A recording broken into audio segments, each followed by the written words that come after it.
Hello, everyone. Welcome to another episode of the Revenue Lounge podcast. I am your host, Randy Likas, and joining me today is Devin Shane. Devin is the VP of CSO Operations at Qlik, where he leads global CS operations, which encompasses services, customer success, engineering, and renewal operations. Devin, welcome to the show. Thanks so much for joining me today. Thanks for having me, Randy. I appreciate it. Devin, I usually like to start these episodes by maybe having you just do a quick introduction of yourself, maybe walk through your career background from UKG to Qvia and now at Qlik, how that path led you to your current role and what you're primarily responsible for. Yeah, absolutely. I'd say there's a couple patterns you'll probably pick up in my career. And I started early days at Experian. So small business had been acquired by Experian probably around the 2008, 2009 timeframe.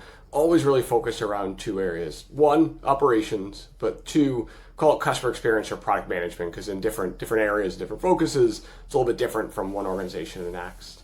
And where I cut my teeth in more of the operations side was really focused around support and seeing all these problems downstream from software and initially on-premise to software as a service, and seeing my team and myself have interact and fix these issues. And what drove my career was a lot of curiosity around how do I start moving upstream to prevent problems versus always being downstream having to fix those problems. And where I went from support was more into, call it product management, customer experience roles, initially at Experian focused around the data quality business, and then ultimately to other software as a service providers, Rapid7, UKG, and even in some extent standing up commercial businesses within a clinical and a phase 3 clinical trial space in biotech. But the common theme for me has been there's all these problems downstream, our customers experience them, our employees experience them, there's got to be a better way to solve for this. And that underlying transformation I think we're all in right now is initially from on-premise to SaaS, and now in a SaaS to an agentic world, you've got business transformation as a catalyst for a lot of those pain points as well too. So what was it specifically about Qlik that got you excited? You've been there about 8 months now, right? What was it that got you excited about the role? Two aspects for me. One is I'm the ideal customer, if you will, of Qlik, and have been so in the past, where I need to solve questions for the board, for our C-levels, around what are the insights we need to drive the business, that we need to learn about our business and our customers to be successful, and provide the right people, process, and systems. So for me, it was a lot of curiosity around the product itself, because it's something that's been impactful for other organizations I've been a part of. And then secondarily, again, that more central hub and spoke role you mentioned I have right now, leading customer success, leading services operations, leading renewals business operations, bringing together some teams that had been more siloed as operations teams into one central group. So really interesting problem and challenge to solve for, and also a little bit of a drink your own champagne moment being a customer of our own products that I know add value to our customers as well too. Yeah, absolutely. So if you think about like legacy view of customer success teams, It was primarily around a post-sale support function. And I don't think many companies view that strictly as the role any longer. Today, many expect the customer success organization to help drive expansion, cross-sell, revenue growth, right? And I think what's interesting about your background, as you earlier illustrated, is you have that sort of multifunctional background of operations, product management, go-to-market, CX from the past. I'm curious from your perspective, how has the role of customer success changed as companies move more towards holding them accountable for maybe revenue contribution, and what impact does that have on the operation side of things? Yeah, it's a great question. I'm going to go a little bit inverse in my response, because I think what starts with what hasn't changed. And what I think remains the same is if we think about value delivery, if we think about really putting the customer at the center of our universe, those things have remained constant for all of us. I think how we do it, why we do it, and what's been effective, I think those are the variables that I've really definitely seen evolve over the last 15 years. And to your point, not just thinking in a post-sale mindset of my goal is just to make sure I'm the relationship person, I'm here if you've got a problem, but thinking upstream around what's the value? Are we delivering value? Can we deliver more? If this use case is successful, or I know customers like you that have been successful want to do X next, having that more go-to-market mindset in play, because it's not just around the numbers I'm hitting, but the value I'm delivering, and being that thought leader who says, you've been successful here, here's that next step that's going to make you personally successful, I should say, customer, as well as your organization.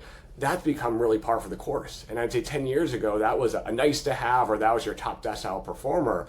But in fact, that has to be the mindset from everyone each and every day, because it's not just driving our own business success. I think it's driving the customer success too, is what's next is a key question we're often thinking of today that, again, 10 years ago wasn't happening.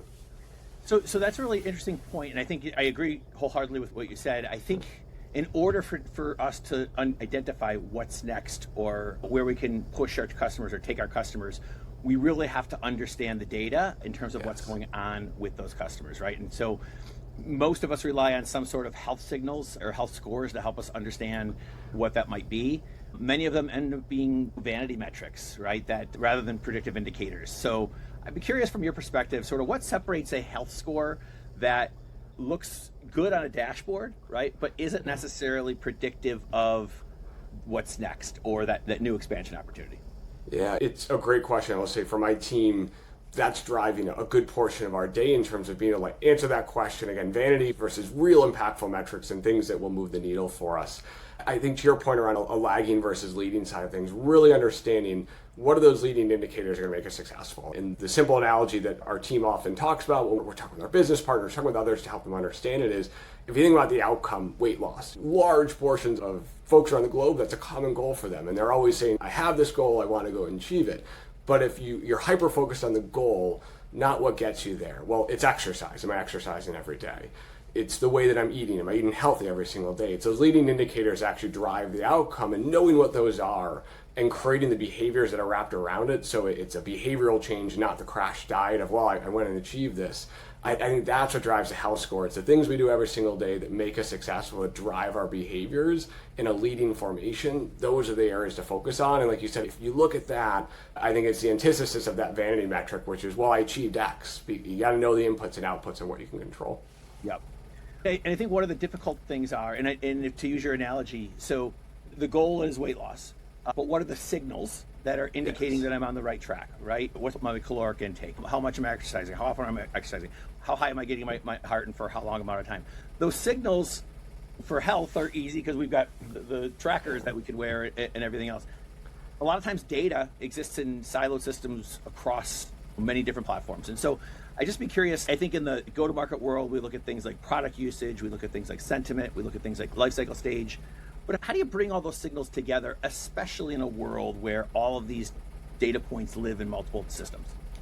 Yeah, it's a great question. I think there's kind of a foundational component I think must be true, if you will, to be successful when you bring those signals together. A lot of it is taking just a hypothesis and a scientific approach to this, because if you bring the data together, that's one step, and it can make you successful. But if you're asking the wrong questions to the data, you're going to get the wrong answers at the end of the day. So really understanding what's the questions I need to ask, what's the behaviors of the customers that I have a hypothesis on. And for example, customers that have been, let's say, here as a customer for 5 years, that look like X, that are using these products, that have these symptoms, you got to start with the hypothesis, you got to start with that scientific mindset. Because one, I think it allows you to bring together the data that's most relevant and really eliminate some of the waste of bringing everything together. Not everything's always going to be relevant for you. And then two, it allows you to have that kind of positive either validation, my hypothesis was correct, or in some instances, the learning that we all should embrace more is failures can often still lead us down a better direction, but know that it's a failure and move on to that next area. So what must be true, I think, is that mindset. But to bring the data together, I think it starts with that pilot-driven use case motion. What's the one answer I'm going to get for first?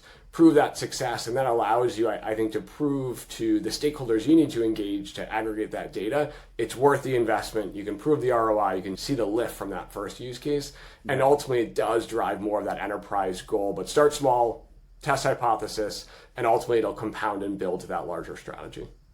And so what are some of the signals that you specifically look for in your business, and where do you derive those signals from, right? Do you derive them from product usage signals? Do you derive them from Gainsight or Tatango or Salesforce? I'd be curious more from an operational side of things, like when you look for certain signals, what systems, and you don't have to name vendors per se, but just like where do you find those signals and how do you bring them together to inform that insight? Oh yeah, absolutely. I would say you hit it on some of the traditional ones that we go after. You said definitely our CRM. We've got some really robust telemetry we've worked on with our product team to make sure we do have the insights that are necessary, as well as some other embedded applications in our products that allow us to go a bit of a layer deeper, if you will. So telemetry for one, for sure. Customer sentiment, think about some of our surveys and some of our voice of the customer programs. Other elements of just who's engaging when was the last conversation we had? Was it our sales team? Was it our customer success team? really having that 360 view, if you will, around who engaged last and what conversation was really critical for us. Yeah. We're also starting to parlay those thoughts into some more novel areas of focus. And that's where, again, kind of back to my hypothesis-driven statement beforehand, we've got some ideas that we hadn't tested in the past that are starting to prove out pretty interesting from a signal perspective. Some of these are financial, getting into our ERP system and actually looking at, we didn't know that transaction from 18 months ago has a meaningful impact for these cohorts of customers. And I think that's probably been the convergence, if you will, of data that's been most exciting for us is take elements of financial data, take elements of experience data, bring those two worlds together, and you do start seeing some interesting signals that, again, unless you bring the data together, as you mentioned before, you just don't have that insight and doesn't drive some of the learnings that we're starting to find here today.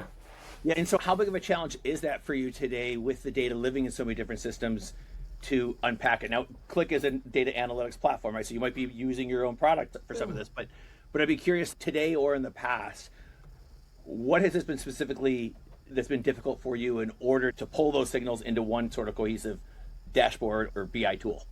Yeah, it's a great point. And that's why, as you mentioned, we use some of our own tools, but like any organization, there is no silver bullet. There's no way we can just lean into our own applications. We're self-sufficient in that.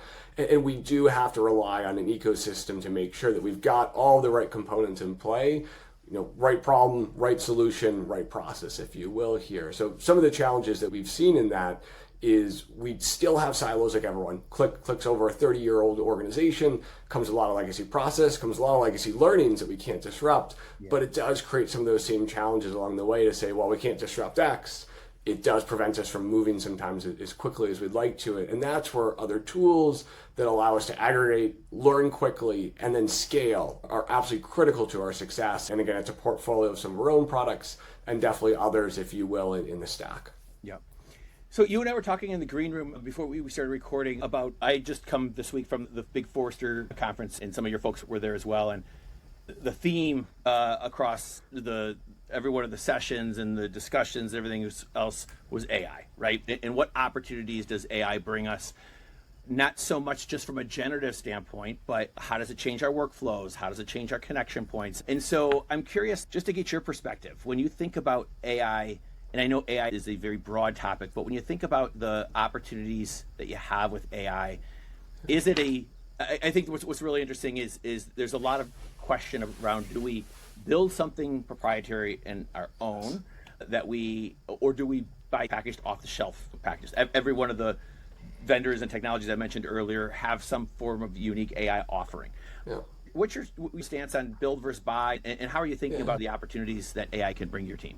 Oh, it's definitely a question that's top of mind and one that we spend a lot of time on. And I'd say the short answer that we've come to is our build versus buy strategy is more of the beauty of the end versus the tyranny of the or. We need a bit of both. And there's some instances where having Python developers with strong data science backgrounds going after certain problems, it makes sense. It's the right decision for us. And there's other decisions where we know actually others have better experience than we do, know what the answer is, and that buy option that allows us to move faster, learn from their best practices, and deploy quicker is also the right answer for us at the same time. And that's where we're really trying to take a step back and say, what's the outcome? What's the use case? What's the time horizon we need to deliver by? And let those factors drive that build versus buy decision, because that actually makes it a lot simpler, a lot less emotional. And I think that's one of the key elements that we're seeing here is obviously the cultural change, the organizational structural change, all those different symptoms wrapped around a bit of a paradigm shift. It leads to a lot of different questions in people's minds. So if you get to the facts, if you get to those decision criteria, it helps, but it's got to be both. And I would say most organizations, I would say probably fall into that same category. Okay, good. So part two of that question, regardless if it's whether it's buy or whether it's build, from your perspective, what are some of the AI insights or outputs that get you excited that maybe you didn't have available to you prior to that? Yeah, it's interesting because it's one of those, some of them are so small, it's almost laughable to say out loud, but they're meaningful for me because it's how can I, over a cup of coffee, all of a sudden edit a slide that much faster? Or how over a cup of coffee can I just distill my thoughts and we're a little bit scattered, but a little bit more effectively as well. So I think there's kind of that really small scales I've seen personal benefits from just more of the generative AI components that just free up some time. Yeah. But the value of that, I think, is really the larger AI outputs, because then it creates the time to think strategically, it takes the time to think about what are those experiences that we as consumers think about that the B2B world needs to think more about as well too. And in those instances, just I know where to go, I have this question, it's responded to quickly, I have a relationship in a digital sense, but I feel the brand components being pulled through. Those are the ones that are exciting for me, is really being able to simplify customer experiences, simplify motions and buying motions to be just really well conceived. And I think, again, we learned a lot from some of the B2C experiences that we've had personally within our team on how we're delivering that within our world. But I'd say the deliverables, again, small generative AI time savings components, but the ability to really demonstrate value through either agentic interactions, honestly, production of artifacts that show the value we're producing, the ROI that we're demonstrating. Those are the ones I think are really needle movers for us and help people individually as professionals, but overall organizations be successful. Yeah, I couldn't agree more. I think there's the, if I just sort of paraphrase what you said, there's the AI is helping us individually as workers be better thought partners, right? To help us push sort of our thinking and design better deliverables. But the real opportunity is like, how do we embed it into our systems and our workflows to pull data to drive the early risk signal earlier, as an example, right? And Ray, as you say, just I think the hit on one that really resonates with me is the foundational data. I think that's been the biggest learning. Like you said, we've got this great vision. We know where we're going to go. Yeah. But step one, I think oftentimes we get blinded to your point, whether it be vanity metrics or just the vision of where we want to get to, and we forget the foundational data. If that's not true, if that's not there, the vision is not possible yet. So you got to do that hard work, and sometimes you want to get to the outcome quickly, but that hard work or the right tools are really what makes a difference. Yeah, and that foundational data is really hard, right? Because, and I think AI is only going to expose the foundational data gaps that we all have, because AI can only scale based on the data that it knows. And that's what a lot of things that we talked about earlier this week at that conference is. The risk of AI is that it's going to expose how bad our foundational data actually is and the need to fix it. It's that, and I know we were chatting about, like you said, in the green room, just where we're from, and me being from the Boston area. You look at the problem 300 years ago in Boston still persists today. Short streets, windy streets. It used to be a problem for horses, now it's a problem for cars. Yeah. And I think that's a lot of it to do with the data side right now. Is it's still the foundational challenge, but I think the opportunity we have today is there's better tools, there's better systems, like you said, to work on those challenges to make it easier for us, but data has to come first. Yeah, 100%. So I want to just transition a little bit to something I think that you had mentioned before, which is onboarding as it relates to sales closes the deal.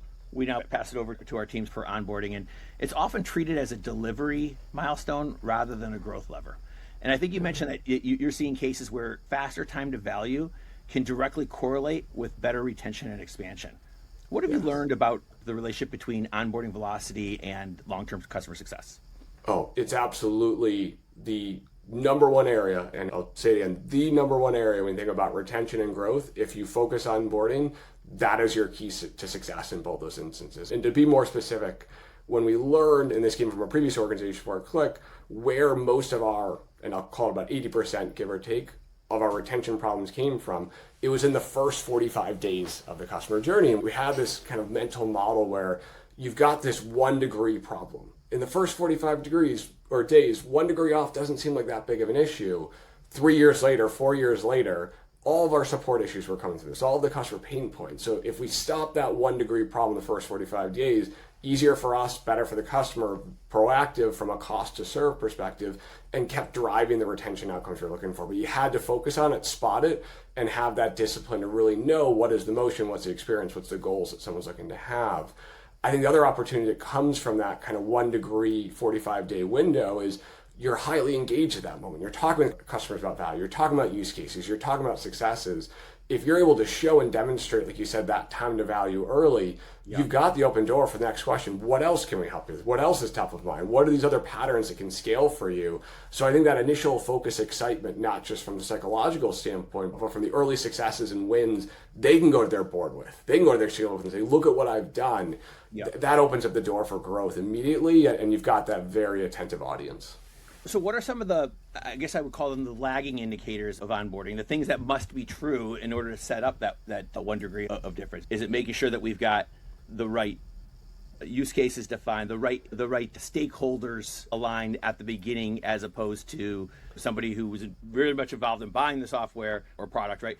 And then they just pass it over to the team but don't get engaged again. I guess what I'm looking for is like, how important is engagement with specific stakeholders to get alignment on the use cases and the value that we're trying to drive? And what are some of those lagging indicators that you think are important as part of the onboarding process? Yeah, it's the right call out there that I feel like if you've got clearly defined outcomes and success and the right stakeholders on board, will it prevent every problem? No.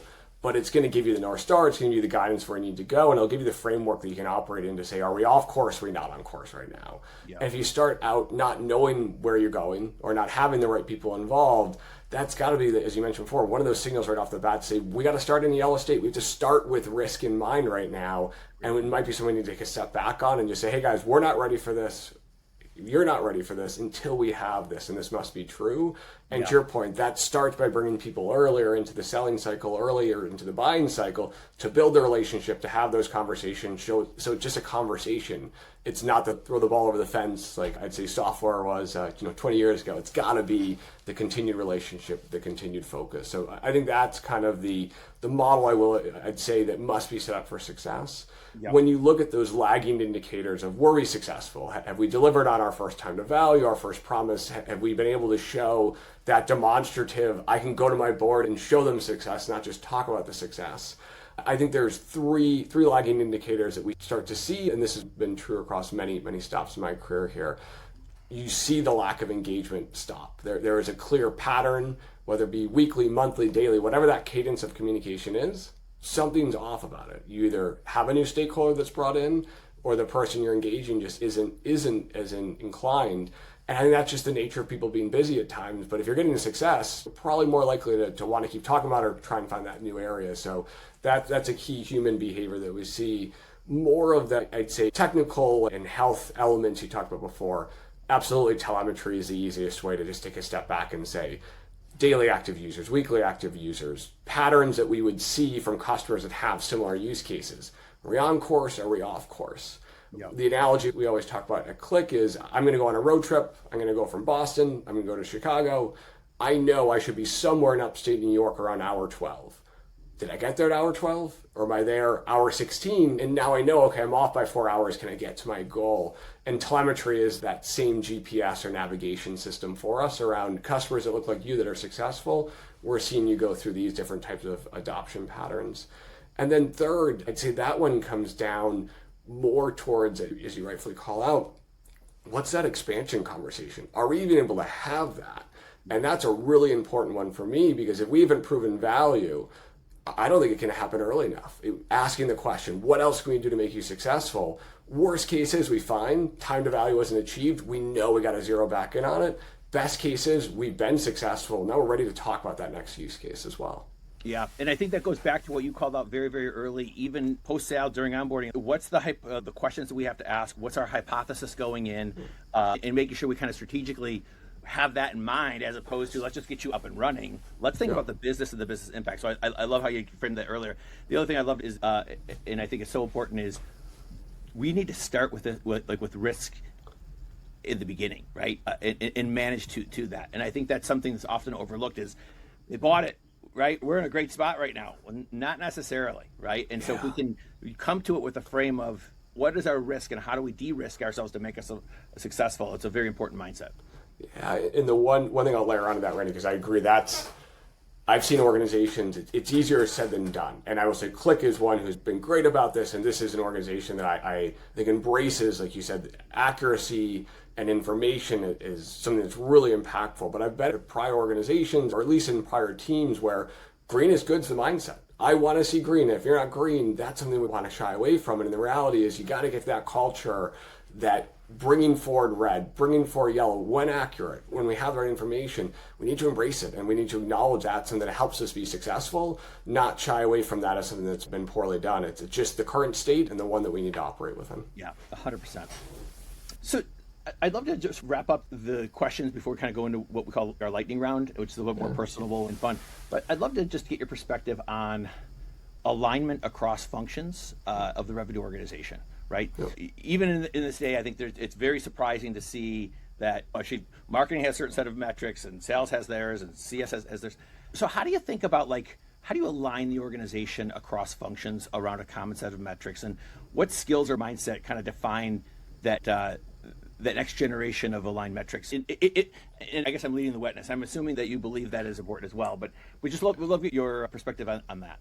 Oh yeah, it is absolutely critical, and I smile as you ask the question after spending an hour with our SVP of Marketing Operations and our VP of Sales Operations yesterday talking about this. But that's not a small accomplishment for some organizations. It starts with just having the open dialogue, having the conversation, and knowing that it's a recurring time that's well spent and can be well focused. So as small as it sounds, having the open dialogue and being willing to have those conversations in some organizations, that's a major step forward and a win for many.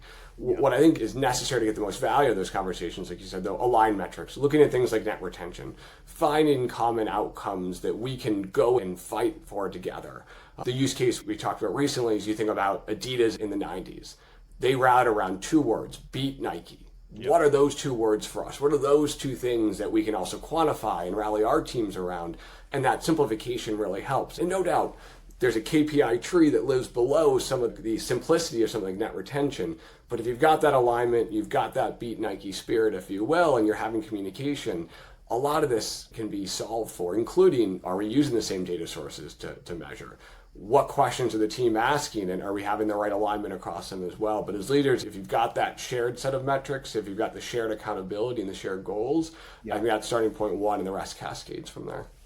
So what's hard about that, right? So because it's a change management process that it needs to undergo, and a lot of times ops is sort of helping with that. Would love to get your perspective in terms of that's the goal and that's the North Star that we want to get to, and it makes a lot of sense, but getting people to do that is the hard part. From your experience, what is hard about that, and what recommendations do you have to sort of manage that? Yeah, there's definitely, I'll call it the people and the process data sides, if you will, around what's the challenge. And the people side, like you said, sounds simple, but sometimes wrestling people down to have the difficult conversations, it can be the change management. It can be a cultural inertia. It can be many things that block it along the way. So what's the change management aspect of it? I think sometimes having difficult conversations, but slowing down to have human conversations around, this is where I'm coming from. These are my goals. These are my intentions. Let me hear that from you. What do you want to achieve? We don't always, in the busy world that we're in, I think, slow down, and oftentimes we're just talking past each other. So really actually making that connection sounds simple, but I think that's the real challenge is, does that person really hear what I'm saying? Do I really hear what they're saying? And are we truly aligned at that level? That takes a tremendous amount of effort, and trust is the underlying theme there. Yes. Trust takes time. Trust takes a lot of time to develop. And what I think is not coincidental is that's the other side when I think about data and processes. Trust is the same change management issue. Do I trust the data? Do I trust the metrics? Do I trust these are the right ways to drive the business? And I think that's the real change management lever in both these areas. Both of them take time. Both of them take a lot of attention to detail and skills to be fluent in, I should say. And I think the other part of it too is it can't be you alone. If you are the singular person trying to fight the good fight or convince somebody X or build a metric, you've lost. Yep. You have to do this with a coalition, and the coalition mindset has to supersede sometimes your own opinions, your own thoughts. But building towards that, I think, is the way to drive change from a human level, the way to try and drive change from a process and a data level. How much of that has to do with organizational structure, if you will? Many organizations, the CRO owns pre-sales, post-sales, and sometimes even marketing. Others, customer success sort of rolls into a chief customer officer who's outside of the CRO. So how important is it where all the functions roll up into one person versus maybe more of a traditional or legacy approach where post-sales CS does not report into that sort of that one throat to choke, if you will? Yeah, I would argue the simplicity of the org structure to solve the problem is actually proven more challenging. We're in a matrix org right now. We've got revenue, we've got different goals within my organization, within our sales organization, with our marketing organization. So we're spread out, we're more matrixed. Mm-hmm. And in previous organizations, we've tried to solve this with just that tops down. Okay, we've got our single owner, great. And sometimes it can work. I'm not going to combat that. I think there are in some organizations, it is a successful way to work on this. But I think other times you get apathetic and there's other problems that arise within that. And if you always take I'm in a matrix world perspective, whether you're part of that hierarchy or whether you're part of, again, more of the functional organizations that have to work together, if you take a matrix mindset to, I have to partner, I have to find common goals, I have to find common ways of working, I have to listen, those are the attributes that I think are the most important regardless of the hierarchy. And again, I would say in a tops-down world, sometimes we actually just assume that they're not necessary anymore, and they're critical in every situation, as we know, to be successful. Yeah. Yeah, I couldn't agree more. Okay, so let's transition over to the lightning round. Just a couple more lighthearted, fun questions. So I guess I'll lead off with one of my favorites, which is what's the favorite part of your job? It's the easiest response to this, it's people. And that's the part where I know a lot of people lean into the people side of the house. But to give you the why behind it is watching people grow, watching people develop skills and professionally, and again, looking at the tools we have available for today, seeing either new to career or folks who have been in the industry 25, 30 plus years, take a problem, solve it differently, and see the impact on them personally and the impact it has in the business. That is the thing that gets me up every single morning, gets me excited, is watching people build, watching people make an impact. So for a junior person in their career who you see potential in, and you want to maybe, I don't want to say mentor them, but you want to coach them to be a good leader one day, what are some of the things that you look for in that person, and what would you do or say to them to sort of coach them to their potential? I think there's two aspects to it. Is one, don't shy away from the big problems. Don't shy away from any problem, because that can be your ticket to a conversation. That can be a ticket to growth. That can be a ticket to impact. So really making sure when you see a problem, and again, very common saying here, see your problem, take ownership of it, drive forward with it. That's step number one. Because again, if folks see that behavior and your willingness to take ownership and accountability for something, those are behaviors that we're looking for any day in any business and will always be valued. And then two, I think beyond just the ownership and accountability for the problem, seeing through the solution. And I think especially again in the world that we're in with the tools and technology we have today, spotting a problem is one thing, seeing it through to completion and monitoring and managing it, those are two skills that if you're demonstrating day in, day out, leadership will find you, opportunity will find you. That sets the course for success. Yeah. Okay, so there's always going to be a flip side of that question, which is what's the least favorite part of your job? Running out of coffee. That's a tough one for me. Or let me ask the question maybe a different way. What's really hard about your job? Yeah, really hard about my job is I think a lot of the macro elements that we're all seeing right now.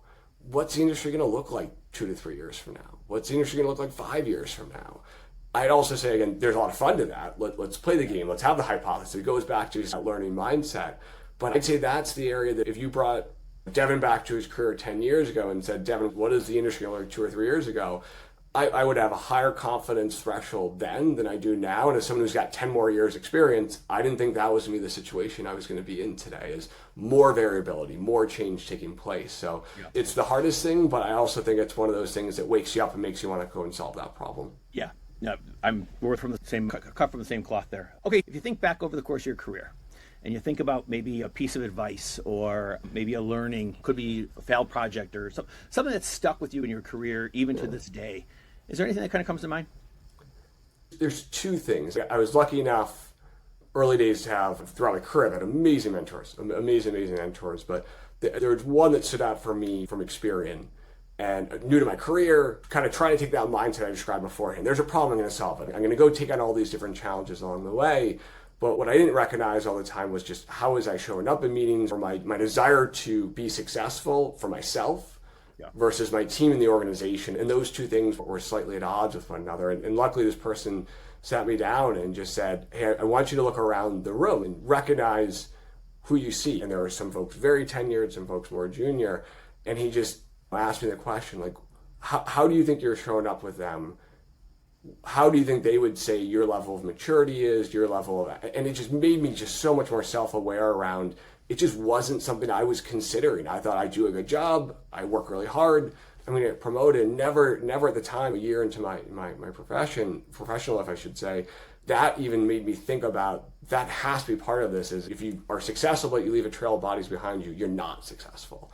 And it really hit home some of the concepts of teaming that I knew from earlier in my life, and it allowed me to, I think, make the connection that I wasn't at the time. But I still use that every single day, whereas am I being successful for myself right now? I'm being successful for my team or my organization, because all those things have to be true. It can't be a singular success motion. Okay, last question. So away from work, what do you do to decompress? There's probably three things: running, skiing, and golf. That's the easy answer for me. Those are things I enjoy doing. I've got two young kids that are way more energetic and moving at all times. My poor wife is trying to track the three of us down at any given time. So our backyard, we're in the middle of central Massachusetts, is quite vast. So there's a lot of just running around and feral children and camping and having fun. So that's probably where I can completely decompress, take my mind off of work, is when you've got an 8-year-old in the woods you got to go and find, or a 4-year-old climbing a tree. You got different challenges that bring back the real meaning of life, if you will, in terms of what's the focus. I've got a 7-year-old and a 4-year-old, and like you, I used to be a big runner. I love to golf. Still love to do those things. Just don't get to do them as often as I like because of the responsibilities. But you know what? There's things in doing, in giving up some of those other things and investing in our children and everything just has a whole new set of meaning that the golf, I'll find time with golf for the kids first.